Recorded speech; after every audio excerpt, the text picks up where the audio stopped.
എൻ്റെ അക്കൗണ്ടിലേക്ക് ഒരു 10,000 രൂപ ക്രെഡിറ്റ് ആയിട്ടുണ്ടല്ലോ. പക്ഷേ ഇത് ആരെ ഇട്ടേന്നോ എങ്ങനെയാണെന്നോ ഒന്നും അറിയാൻ പറ്റുന്നില്ലല്ലോ. പക്ഷേ ഇത് ഒരു ഇൻ്റർനാഷണൽ ഇതിൽ നിന്നാണ് വന്നിരിക്കുന്നതെന്ന് മാത്രം അറിയാം. ഇനിയിപ്പോൾ നമ്മുടെ യൂട്യൂബിൽ നിന്ന് യൂട്യൂബൊക്കെ റിച്ചായില്ലേ, യൂട്യൂബ് റവന്യൂ കിട്ടുന്നതായിരിക്കും. മാമ യൂട്യൂബിലെ റവന്യൂ കിട്ടിയില്ലേ, ചെലവ് ചെയ്യണം. ഞങ്ങളെല്ലാരും ഇതിനകത്ത് അഭിനയിച്ചാ എന്തായാലും ചെലവ് ചെയ്തേ പറ്റുള്ളൂ. ഇന്ന് തന്നെ ഞങ്ങൾക്ക് ചെലവ് കിട്ടണം. എന്താ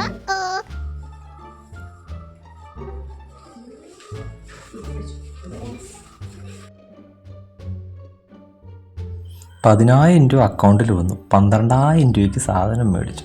2,000 രൂപ എൻ്റെ കയ്യിൽ നിന്നാണ് നഷ്ടം. ആദ്യമായിട്ട് കിട്ടിയതല്ലേ. എടാ, ഇയാളെ വിളിച്ചിട്ട് കിട്ടണല്ലോ. അതെ, ഞാനൊരു 10,000 രൂപ അയച്ചിട്ടുണ്ട്. അത് ഇവിടുത്തെ എൻ്റെ അക്കൗണ്ടിൽ നിന്ന് അയച്ചേക്കണേ. അതാ സൊസൈറ്റിയിലെ ചിട്ടിക്കാശൊന്ന് അടച്ചേക്കാമോ? ഞാൻ കുറച്ച് നേരമായി വിളിക്കണം, കിട്ടുന്നില്ല. അതാ മെസ്സേജ്.